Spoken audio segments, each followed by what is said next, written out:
가지 이제 관점이 있는데, 첫 번째는 예수 그리스도를 중심으로 성경을 봐야 된다는 거예요. 또 성경 자체가 예수님에 대해서 이야기를 하고 있기 때문에 그래요. 그러므로 구약의 모든 사건을 1차적으로는 예수님 이야기로 우리가 봐야 되는 것입니다. 두 번째는 이제 우리 이야기로 봐야 되는 거예요. 예수님과 성도는 연합된 한 몸이기 때문에 예수님 이야기 속에는 우리 성도들의 이야기도 담겨져 있는 것입니다. 그래서 야곱은 1차적으로 예수님의 모형이기도 하지만 또 2차적으로는 이제 우리를 예표하는 것이기도 해요. 모든 성도를. 그래서 오늘 함께 나눌 본문은 야곱을 통해서 이제 하나님이 어떻게 하나님의 뜻을 이루어 가시는가에 대한 부분입니다. 야곱의 일생 속에는 이중적 의미가 들어있는 거예요. 첫째는 예수님이 이 땅에 오셔서 하실 일이 담겨져 있는 것이고, 둘째는 하나님께서 이제 자기 백성을 어떻게 간섭해 가시는지, 그러니까 우리 성도 입장에서 하나님한테 어떻게 하나님의 뜻대로 인도를 받는 것인지 우리가 그 여정을 이제 야곱을 통해서 볼 수가 있습니다. 그래서 하나님은 하란에 있는 야곱에게 이제 베델로 올라가라고 하셨어요. 베델은 하나님의 집이라는 뜻입니다.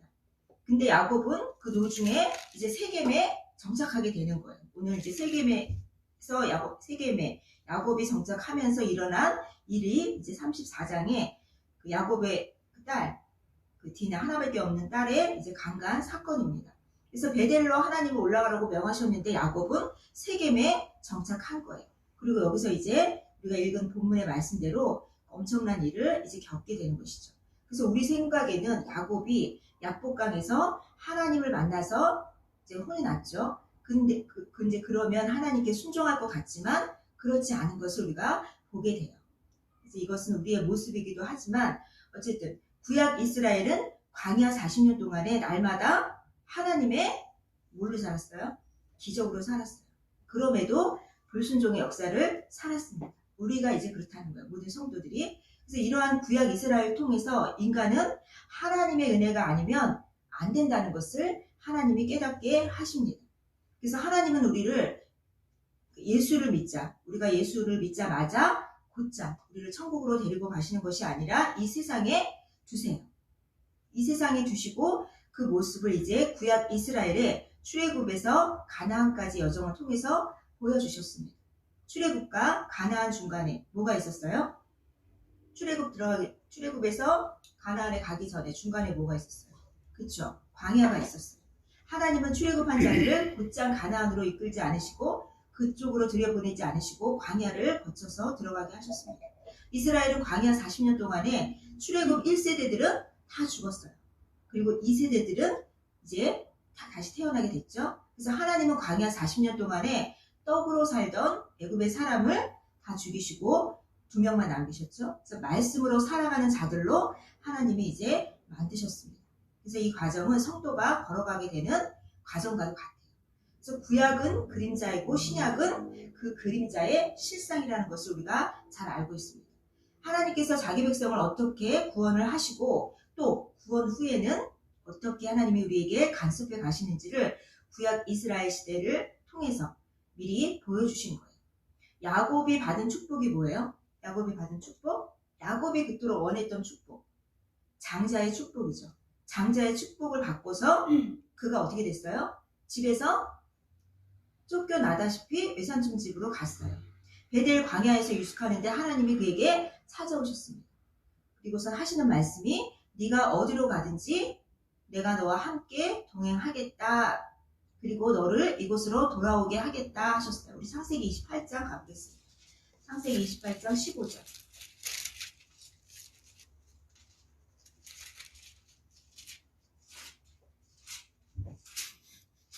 시작. 내가 너와 함께 있어 내가 어디로 가든지 너를 지키며 너를 이끌어 이 땅으로 돌아오게 할지라. 내가 네게 허락한 것을 다 이루기까지 너를 떠나지 아니하리라 하신지라. 자, 첫째는 내가 너와 함께 있겠다. 둘째는 네가 어디로 가든지 너를 지키겠다. 또 셋째는 너를 이끌어 이 땅으로 돌아오게 하겠다. 넷째는 내가 네게 허락한 것을 다 이루기까지 너를 떠나지 아니하겠다라고 하셨어요. 그래서 하나님이 야곱을 찾아온 것은 이렇게 하나님의 뜻을 이루고자 하십니다. 야곱을 도우려고 온 것이 아니고 야곱을 이제 사용하시고자 하신 거예요. 그래서 야곱은 살아가면서 하나님은 자기를 도와주는 분이 아니고 하나님의 뜻을 위해서 자기가 사용되고 있다는 것을 이제 깨달아가게 되는 것입니다. 그래서 야곱은 살아가면서 하나님에 대한 환상이 이제 점점 깨지는 거예요. 하나님은 내 편이 아니라 철저히 하나님만을 위한 분이라는 것을 알아가는 거예요. 하나님이 나를 위하여 우리를 지었다고 하신 것처럼 또 하나님을 찬양하기 위해서 하나님께 영광을 돌리기 위해서 우리 인간을 지었다고 하신 것처럼 하나님만을 위한 분이라는 것을 이제 야곱이 경험하게 돼요. 그래서 야곱은 장자의 축복 속에 담긴 의미를 처음에는 알지 못했어요. 장자의 축복은 뭐냐면 바로 재산을 이제 다른 자식보다는 2배로 더 받았지만 그러나 영적인 장자의 축복은 뭐냐면 옛사람이 죽는 것이 장자의 축복이에요. 그래서 하나님의 장자는 섬기는 자가 장자예요. 자기 백성들을 위해서 자기 목숨을 버리는 것이 장자예요. 야곱은 세상 장자의 가치관으로서 하나님의 장자를 이해했던 거예요. 하란에서 돌아올 때까지만 해도 그는 세상 가치관을 버리지 않았던 거예요. 그것이 이제 약복강에서 하나님과 씨름함으로써 깨어진 것입니다. 약복강가에서 하나님이 야곱의 힘을 빼앗아 가신 거예요. 그래서 하나님의 장자는 점점 섬김 받는 자가 아니라 섬기는 자라는 것을 그가 이제 깨닫게 돼요. 하나님이 그를 강제적으로 깨닫게 하시도록 이제 알려주시는 거죠. 삶에서. 그래서 하나님의 장자가 누구예요? 하나님의 장자. 그렇죠. 예수님이에요. 그럼 장자의 복을 받은 야곱은 예수님의 인생을 살아야 하는 거예요. 예수님의 인생은 섬기는 인생입니다. 자기를 버려서 자기 백성을 살려내는 인생. 그것이 섬기는 백성. 그래서 내가 섬김을 받으러 온 것이 아니라 섬기러 왔다 이렇게 말씀하셨어요. 그런데 야곱은 거꾸로 생각하고 있어요. 그러니까 하나님이 그게 아니라 장자는 섬기는 자라는 것이 장자의 축복이라는 것이 또 장자의 임무라는 것이 장자는 섬기는 것이 바로 장자고 그것이 장자의 축복 하나님이 장자에게 요구하시는 것이다 라는 그의 생각을 이제 교정해 주시는 일을 하시는 거예요.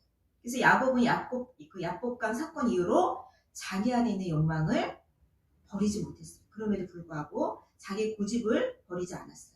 그것이 바로 베델로 올라가라는 하나님의 명령을 잊고 세겜에 머무는 곳으로 나타난 것입니다. 그래서 오늘 본문이 그 이야기예요. 자, 32장에 보면 창세기 32장에 한번 가보면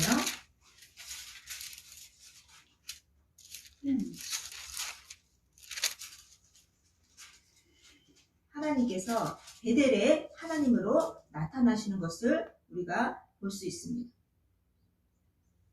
32절에 보면 야곱이 길을 가는데 32장에 보면 야곱이 길을 가는데 하나님의 사자들이 그를 만난지라. 이제 하나님이 그를 만나줘요. 만나주시면서 너는 이제 베델로 올라가라고 말씀을 하나님이 거기서 쭉 하시는 거예요. 어디에 있는가. 그래서 이 32장에서 하나님이 그를 만나주시면서 베델로 올라가라. 그래서 베델에서 약속하신 것을 다 이루어 가겠다라는 것을 하나님께서 베델에서 하나님이 약속하신 것을 그에게 다 이루어 가겠다고 말씀하셨어요. 하나님이 베델에서 어떤 약속을 하셨어요? 베델에서 어떤 약속을 그에게 하셨습니까? 모든 족속을 이 땅으로 돌아오게 하겠다. 우리 9절에 보면 야곱이 또 이르되 내 조부 아브라함의 하나님 내 아버지 이삭의 하나님 여호와여 주께서 전에 내게 명하시기를 내 고향 내 족속에게로 돌아가라. 내가 내게 은혜를 베풀리라 하셨나이다. 라는 이 약속을 야곱은 기억하고 있었어요. 그래서 하나님이 야곱에게 이 약속을 그대로 이루시기 위해서 그를 이제 베델로 가라고 명하신 거예요. 그런데 베델이 어떻게 됐어요? 베델로 올라가지 않고 세겜에 이제 머문 거예요. 그래서 베델로 가는 도중에 세겜이라는 동네에 그가 안착을 하는 거예요. 왜냐하면 세겜이라는 곳은 짐승들이 먹을 만한 풀이 많이 있었어요. 그래서 그리심산과 에벨산 중간에 위치한 곳에 이제 세겜이 있었는데 초목이 무성했기 때문에 가축, 소와 양떼들을 지키기에 아주 좋은 곳이 세겜이었다고 그래요. 그래서 야곱은 야복강을 건넌 후에 이제 에서와 화해하고 숲곳에서 수년간 머물죠. 그리고 가축대를 많이 불렸어요. 그래서 재산이 많이 늘어난 거예요. 그래서 베델로 올라가라는 하나님의 말씀을 이제 잊고 재산 불리는데 그가 이제 정신을 뺏긴 거예요. 그래서 짐승떼 때문에 세겜에 정착을 하게 된 거예요. 그 당시에 재산은 짐승은 곧 재산이었어요. 곧 지금으로 말하면 돈이었단 말이에요. 그래서 짐승들이 살기 좋은 곳을 택한 곳이 세겜이었어요. 근데 이제 야곱은 세겜에 머물면서 외동딸 디나가 강간을 당하는 그런 엄청난 고난을 이제 겪게 되죠. 그래서 디나는 야곱의 불순종으로 인해 뭘 당한 거예요? 희생양이 돼버린 거예요. 디나의 강간 사건 속에는 하나님의 백성들의 죄 때문에 죄 없는 누군가가 희생을 당하게 된다는 복음적인 메시지가 담겨져 있는 거예요. 단지 야곱이 베델로 올라가라는 하나님의 명령을 거역해서 세겜에 머무니까 그런 큰 일을 당했다라는 것이 목적이 아니고 야곱의 불순종으로 인해서 죄 없는 누군가가 희생을 당하게 된다라는 복음의 메시지를 디나의 사건 속에 하나님이 담으셨단 말이에요. 그래서 디나의 강간 사건은 단순한 이야기가 아니에요. 복음이 뭔가요? 복음. 죄인을 위해서 흠없는 분이 희생당하는 것이 복음이잖아요. 디나가 흠이 없다는 말이 아니고 그러나 아무런 잘못이 없는 디나가 야곱의 욕심 때문에 죽임을 당하게 된 것이에요. 그래서 야곱은 종로를 타던 하란에서 이제 나와서 베들로 가는 노정에 세겜을 거쳐서 가게 돼요. 이스라엘도 종로를 타던 애굽에서 나와서 광야를 거쳐서 가나안으로 들어가요. 그리고 광야에서 어떤 일을 합니까? 그들이 하는 일은 다 뭐예요? 불순종의 삶을 살았어요. 이때 이들의 죄 때문에 누가 죽었어요? 광야에서 제사 지낼 때 누가 죽었어요? 흠없는 제물들이 죽었잖아요. 성막 짓고 제사 드린 이후에 이들의 불순종 때문에 이들의 죄 때문에 누가 죽어갔어요? 흠없는 제물들이 희생당했어요. 하나님께서 야곱이 베델로 올라가는 노정에 세겜을 두신 것은 이스라엘이 가나안으로 가는 노정에 광야를 두신 이유, 또 우리가 세상에서 교회를 거쳐서 천국으로 가는 이유와 다 같은 거예요. 그것은 뭐다? 우리의 죄 때문에 흠없는 분이 희생을 당한다는 것을 알게 하시기 위해서. 그래서 우리의 구원은 흠없는 분의 희생으로 주어진다는 것을 하나님이 말씀하시고 있는 거예요. 하나님께서 우리에게 가르치고 싶은 것은 바로 우리의 죄 때문에 예수님이 죽임 당하셨다라는 것을 가르치시는 거예요. 우리가 존재하는 이유는 그 아들의 피를 자랑하는 것이 우리의 존재 이유고 우리의 본분이에요. 이것을 하나님은 그 은혜의 영광을 찬미한다라고 말씀하는 거예요. 그래서 우리가 그 은혜의 영광을 찬미하려면 그 은혜가 어떤 것인지를 알아야 돼요. 그래서 하나님은 우리의 허물을 드러내는 일을 벌이시는 거예요. 우리의 허물을 보면 볼수록 우리에게 소망을 주는 것이 아니라 우리의 소망 없음을 깨닫고 누구에게? 예수님에게 나아오라, 돌아오라 라고 하시기 위해서 하나님은 우리의 허물을 드러내시는 것이 하나님의 지혜요, 우리를 사랑하시는 방식이셨어요. 그래서 야곱이 세겜에 머물고자 한 것도 바로 세상을 버리지 못했기 때문에 그래요. 자, 우리 창세기 33장 17절 가보겠습니다. 33장 17절에서 19절까지 읽어보겠습니다. 시작. 야곱은 숫곳에 이르러 자기를 위하여 집을 짓고 짐승을 위하여 부락간을 짓고 그 땅 이름을 숫곳이라 부르더라. 야곱이 바단 아람에서부터 평안히 가나안 땅 세겜성에 이르러 성 앞에 그 장막을 치고 그 장막 친 밭을 세겜의 아들 하몰의 아들들의 손에서 은 100개로 사고 거기에 단을 쌓고 그 이름을 엘로에 이스라엘이라 하였더라. 그래서 자기를 위하여 살았어요. 야곱이 세겜에서 정착하려고 했던 것은 짐승떼 때문에 그랬어요. 그래서 야곱의 가치관은 짐승이었어요. 지금의 이제 돈이에요. 그래서 이제부터 디나의 강간 사건 속에 우리가 담겨진 비밀을 살펴봐야 돼요. 디나가 강간당한 사건은 야곱 때문에 일어난 사건이에요. 자, 야곱은 한마디로 하나님께 뭘 받은 사람이에요? 언약을 받은 사람이에요. 약속을 받은 사람이에요. 하나님은 아브라함과 하신 언약을 야곱 속에 심어 넣으셨고 그 언약을 이루기 위해서 12아들을 낳았어요. 이제 12아들은 12지파의 이스라엘 12지파의 바탕이 되었죠. 그래서 10이라는 숫자는 이스라엘 하나님께서 10이라는 그 숫자 속에 담아 놓으신 것은 구원의 메시지가 담겨져 있어요. 그래서 원래 12 사도들도 12이고 또 이스라엘도 이스라엘 야곱의 백성도 12지파의 기초가 된 그 아들도 12아들이고 또 12지파 12아들에서 시작해서 12지파 또 12사도 하나님이 이 12 속에 넣으신 그 목적이 있단 말이에요. 제가 나누겠지만 자 12 하면은 10은 만수예요. 그러니까 천하 만민을 가리키는 수예요. 그 다음에 11번째는 뭐예요? 11번째? 11번째 그럼 10 그 다음에 10에서 11 11은 뭘까요? 11지파는 유다지파예요. 예수님이 누구의 족속으로 누구의 그 지파에서 오셨어요? 유다지파에서 예수님이 오셨어요. 그 다음에 12지파 12아들 맨 끝아들이 누구예요? 베냐민이에요. 베냐민은 하나님의 아들이라는 이름이에요. 그러면 12지파 속에 하나님이 담으신 구원의 계획이 뭐예요? 10 천하 만민을 그 다음에 11지파 유다를 통해서 오신 예수님 11 11지파는 이제 예수님을 상징하는데 천하 만민을 누구로 인하여 누구로 말미암아 예수님으로 말미암아 뭘 만드시겠다? 하나님의 아들을 만드시겠다라는 것이 12지파 속에 넣으신 하나님의 약속이에요. 천하 만민을 11번째 지파 유다의 족속을 유다의 피를 통해서 온 그 예수님 유다의 지파 속에 예수님을 담아서 오신 그 예수님을 통해서 천하 만민을 12지파 베냐민 하나님의 아들을 삼겠다라는 것이 12지파. 그래서 10이라는 숫자는 하나님이 광야에서 이스라엘을 먹이신 12바구니에도 하나님이 10이라는 숫자를 넣으셨어요. 그래서 10이라는 숫자 속에는 하나님의 이런 구원의 계획이 담겨져 있어요.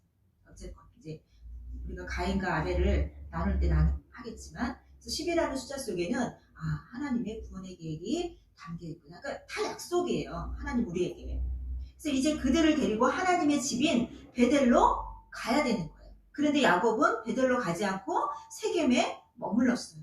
야곱이 베델로 가려면 이제 가야 20년 전에 야곱에게 심어놓은 하나님의 베델 언약이 완성이 돼요. 그래서 그 언약은 식구들을 데리고 베델로 돌아가는 것이었어요. 그런데 야곱이 돌아가지 않고 세겜에 머물렀단 말이죠. 그러자 하나님이 이제 한 여인이 희생당하는 일을 이제 우리에게 보이십니다. 야곱이 디나의 강간 사건 후에 어떻게 돼요? 세겜에서 쫓기다시피 해서 그제서야 이제 베델로 올라가게 돼요. 결국 디나의 강간 사건이 야곱으로 하여금 세겜을 떠나게 하고 베델로 올라가게 하는 역할을 하게 된 거예요. 그래서 디나의 이름이 갖고 있는 뜻이 뭐냐면 심판이란 뜻이에요. 심판. 하나님께서 야곱 대신 디나를 뭐 하신다? 심판하셨다라는 것이에요. 야곱이 받아야 할 심판을 누가 받았어요? 디나가 받은 거예요. 그래서 이 일로 야곱은 세겜에서 어떻게 돼요? 빼냄을 당했어요. 디나의 사건이 우리 신약으로 비춰보면 뭐예요? 예수님으로 나타나는 거예요. 예수님이 십자가에서 우리를 세상에서 어디로 빼냈어요? 교회로 빼냈어요. 사망의 골짜기에서 어디로 빼냈어요? 생명의 자리로 빼냈어요. 떡의 가치로 살던 우리를 하나님의 말씀의 가치로 사는 사람으로 불러주신 거예요. 그래서 야복강 이전이나 또 야복강 이후나 야곱은 변한 게 없어요. 변하지 않았단 말이에요. 그러나 변한 것이라는 것은 그가 이제 환도뼈가 위골되어서 불편한 몸을 지팡이에 의지하고 살아가는 것 뿐이에요. 야곱강에서 하나님과 씨름하던 야곱과 그 환도뼈가 유골된 후에 야곱은 변한 게 없지만 그러나 그의 몸은 변했단 말이에요. 불편한 몸이 돼서 지팡이에 의지하는 삶이 되었어요. 그러나 성경은 이것이 복음이다라고 말하고 있어요. 야곱에게 지팡이는 뭐예요? 우리가 전에 지팡이를 나눴지만 지팡이는 예수님을 상징한다는 것을 우리가 공부했어요. 히브리서 11장을 보면 자, 우리 히브리서 11장 가보겠습니다.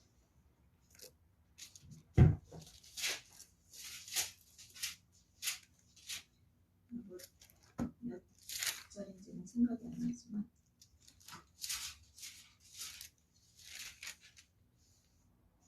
자, 야곱이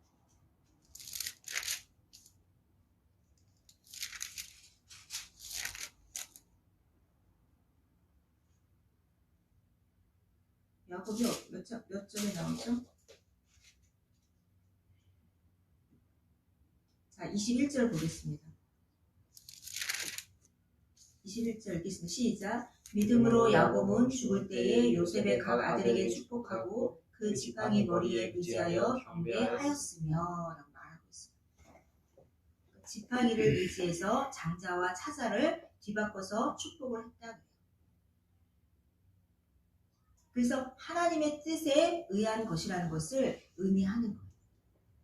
그가 노년에 힘들어서 지팡이를 의지한 것이 아니라 지팡이 머리에 의지하여 하나님의 뜻을 그가 따랐단 말이에요.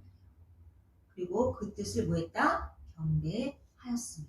그래서 이것을 제가 옛날에 어떤 목사한테 들었을 때는 야곱의 우상성을 얘기하더라고요.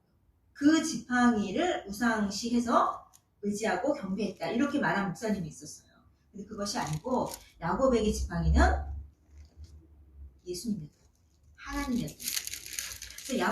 그래서 야곱에서 이제 이스라엘로 그의 이름이 바뀌었죠.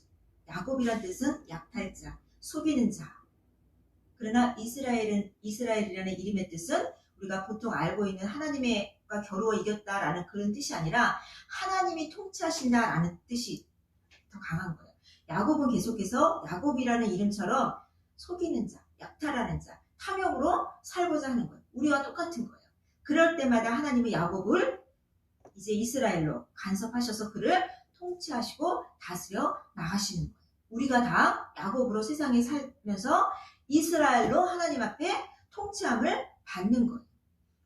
야복강 이전에 야곱은 법 아래에 있었어요. 그러나 야복강 이후에 이스라엘로서의 아들은 야곱은 뭐예요? 은혜 아래에 있게 된 거예요. 하나님이 야복강 이후에 야곱은 뭘로 다스리셨어요? 뭘로 다스렸어요? 그를 환도뼈로 치게 하시면서 이제 지팡이에 의지하는 삶을 살게 하시면서 하나님이 그에게 대한 것은 은혜로 대하신 거예요. 은혜 아래에 있는 자. 그것으로 하나님이 이스라엘을 다스리신 것입니다. 야곱을 다스렸고 넓게는 이스라엘 민족, 또 더 넓게는 하나님 백성이 될 천하 만민, 믿는 자들을 이제 은혜로 대하신 거예요. 그래서 은혜 아래에 있는 자는 징계를 당해도 뭘 받진 않아요? 심판을 받지 않는 것입니다. 그래서 야곱은 야복강에서 환도뼈가 부러짐으로써 법의 집행을 받았어요. 하나님은 야복강에서 야곱을 죽이고 옛사람을 죽이고 이제 이스라엘로 다시 살려내신 것입니다. 그래서 이스라엘은 야곱은 은혜로 살아난 자예요. 그래서 이스라엘은 이제부터 법으로 대하지 않고 하나님이 뭘로 대하신다는 거예요? 은혜로 대하신다는 것을 우리에게 가르쳐 주시는 거예요. 그래서 야복강 이전에 또 야복강 이후에 하나님이 야곱을 어떻게 대하느냐의 차이가 있는 것이지 야곱이 어떤 사람으로 걔가 천선되었다라는 이야기가 아닌 거예요.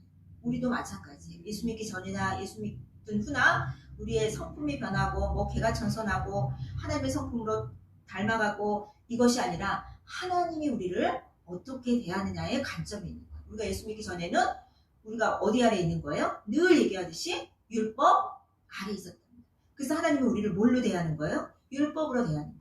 우리가 예수 믿지 않으면 율법의 심판을 왜? 율법 아래 있기 때문에 우리를 심판하는 잣대는 율법이다. 내가 하나님 앞에 예수 믿지 않고 갔을 때 하나님이 나를 대하는 것은 율법이에요. 왜? 내가 율법을 가지고 하나님 앞에 갔기 때문에. 그러나 이제 은혜 아래 있는 자는 뭐예요? 내가 율법 아래 있었지만 이제 예수 믿음으로써 은혜 아래 있었기 때문에 이 차이인 거지. 그러니까 하나님이 나를 뭘로 대하시는 것이냐 차이지, 우리가 어떻게 변해서 어떤 사람으로 예수 믿어서 더 좋은 사람으로, 더 착한 사람으로, 더 믿음의 사람으로 변화되고의 차이가 아니라는 것을 성경이 분명하게 얘기합니다.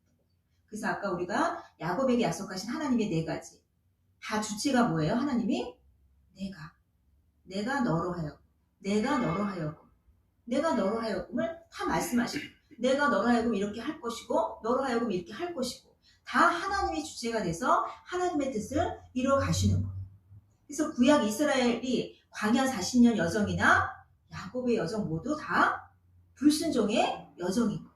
하나님은 불순종한 자를 버리는 것이 아니라 고난을 통해서 끝까지 하나님이 약속하신 그 본래의 자리로 인도해 내시는 거예요. 그래서 구원의 끝에는 그의 은혜와 영광을 찬미하는 것으로 우리에게 나타나는 것입니다. 그래서 하나님께서는 하나님의 자녀들이 세겜이라는 이 세상에 머물기를 원치 않는 거예요. 세겜으로 내려오셔서 희생당한 분이 예수님이에요. 그런데 우리는 여전히 이 세상이 좋다는 거예요. 짐승 떼 치기 좋고 육신의 편안함을 주고 사람 살기에 좋단 말이죠. 그래서 우리는 물질로 태어났기 때문에 세겜이 좋고 세겜을 또 좋아할 수밖에 없는 구조를 가지고 있어요. 그래서 예수님이 하나님이 창세기에 저주받은 아담과 하와가 선악과를 먹고 저주를 받았어요, 안 받았어요? 받았어요. 네? 받았어요. 하나님은 누구를 저주하는 분이 아니에요. 아담과 하나님께 저주를 받은 거는 누가 받았냐면 땅이 받았어요. 땅이 저주를 받음으로써 뭘 내요? 하나님이 그들에게 너희가 열심히 땅을 갈굴 것이나 땅이 너희한테 뭘 내는다 그랬어요?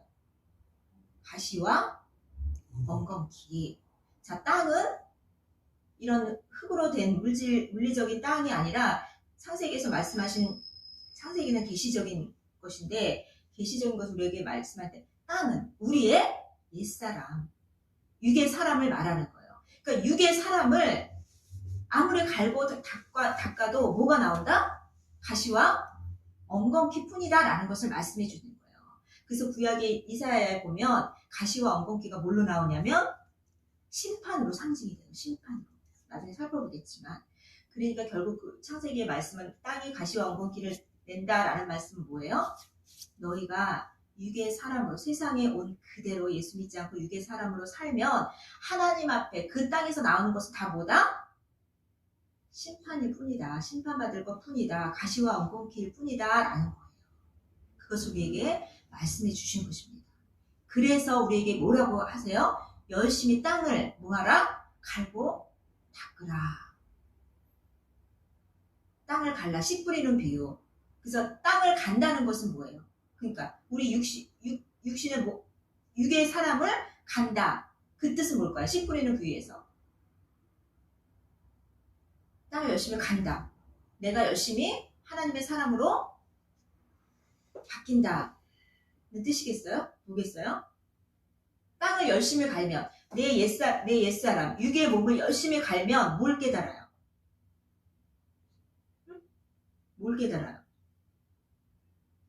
내 옛사람을 열심히 갈면, 토지를 갈면 뭘 깨닫게 되겠어요? 죄를 깨닫게 되죠. 그게 땅을 가는 거예요.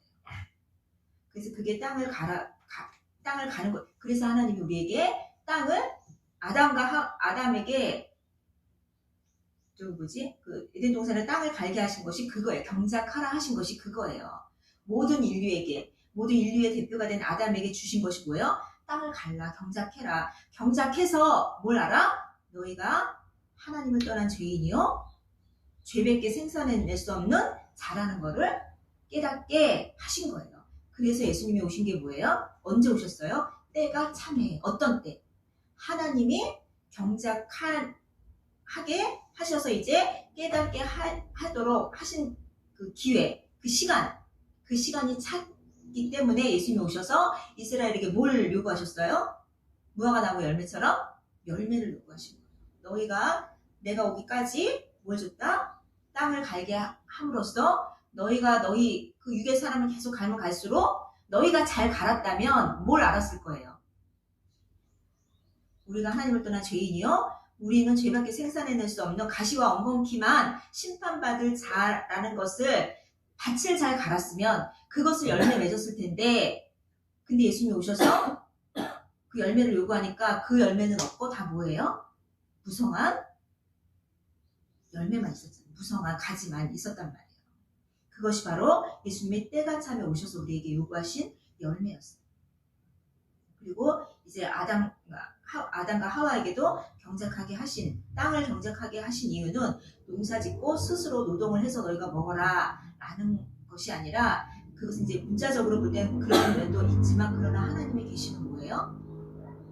땅에 속한 너희를 열심히 갈아서 땅에 내놓을 수 있는 것은 가시와 엉겅퀴 뿐이라는 것을 깨달아라. 그래서 때가 차서 예수님이 열매를 맺으러, 그 열매를 요구하러 오실 때 너희가 그 열매를 내놔라. 아, 나는 심판받을 자입니다 라고 열매를 내놓으면 뭐다? 예수님이 그 열매를 맺게 하신다. 열매를 맺게 하신다는 건 뭐예요? 그 열매를 받아서 내가 죄인입니다 라는 고백을 받으면 뭘 준다? 생명을 주신다 라는 약속이었다.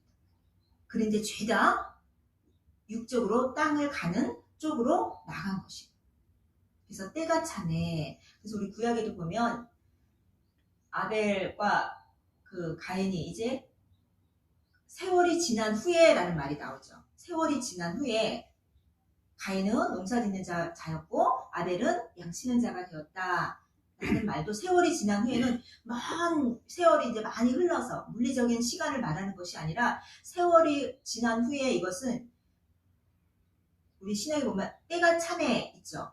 그거랑 똑같은 말이에요. 용, 히브리서 용. 그러니까 하나님이 정하신 때가 되매 이것이 세월이 지난 후에라고 창세기는 번역을 한 거예요. 그러니까 예수님이 때가 차서 이제 하나님이 우리에게 열매를 맺어야 하는 그 주신 딱 그 시간이 이제 다 찼단 말이에요. 열매를 내놔야 되는 시기가 찼기 때문에, 그 기간이 끝났기 때문에 예수님이 오신 그 때가 참에라는 말과 똑같은 거예요.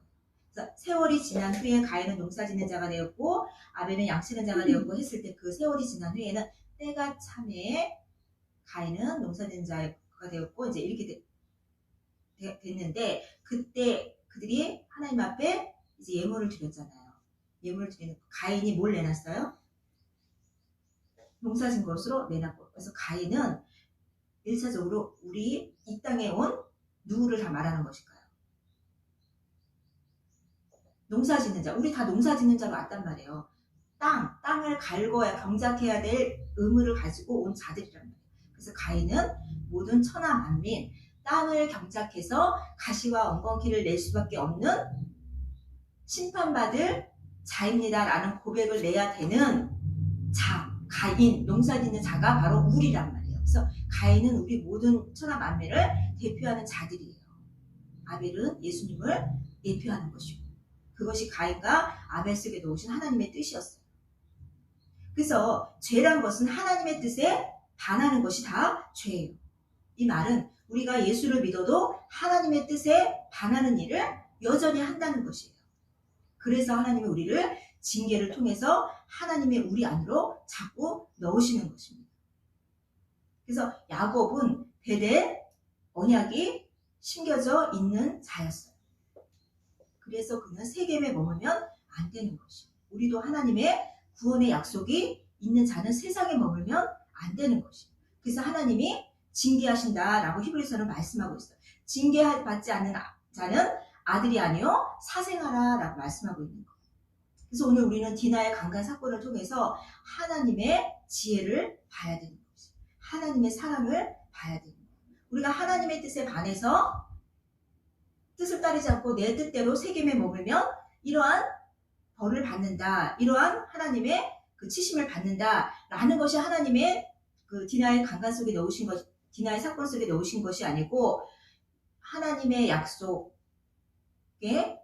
반했을 때, 하나님의 뜻대로 우리가 인도되지 않을 때, 그게 우리의 본질이잖아요. 누가 와서 죽으신다? 죄 없는 자가 희생당해서 우리로 하여금 세겜에서 빼냄을 하나님께서 주신다라는 구원의 약속이 이 디나의 강간 속에 있는 것입니다. 그래서 여러분들이 이 사건을 읽을 때 우리가 하나님의 뜻을 잘 따라야 되겠다라는 것이 아니라 하나님의 구원의 계획, 구원의 여정을 볼 수 있어야 되는 거예요.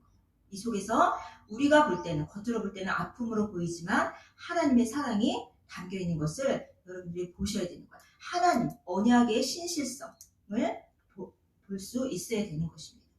그래서 하나님은 자기 백성을 끝까지 간섭하셔서 언약의 자리로 인도하신다는 것을 알아야 되는 거예요. 그것이 바로 디나의 사건을 통해서 디나가 죽어서 야곱이 세겜에서 빼냄을 당한 것처럼 예수님이 세겜이라는 이 땅에 오셔서 죽으셔서 우리를 세상에서 빼주신 것과 같은 거예요. 그래서 우리가 여기까지 오는 길에도 수많은 신앙의 우여곡절이 있었습니다. 우리가 역경도 있었고 순경도 있었고, 그러나 중요한 것은 내가 지금 예수님의 국리를 구하는 자리에 있는가. 그래서 예수님이 하나님의 국률이 아니면 안 된다는 사실을 내가 깨닫고 의지하고 있는가. 그래서 여기까지 인도하신 그 하나님이 여러분을 끝날까지 인도하실 것을 믿기에 우리가 안심하고 감사할 수 있는 것이죠. 그래서 고난도 믿음으로 받으면 아멘이 되는 것입니다. 그래서 우리가 디모데후서 4장 18절 끝으로 읽으면서 말씀을 맺겠습니다. 자, 디모데후서 4장 18절.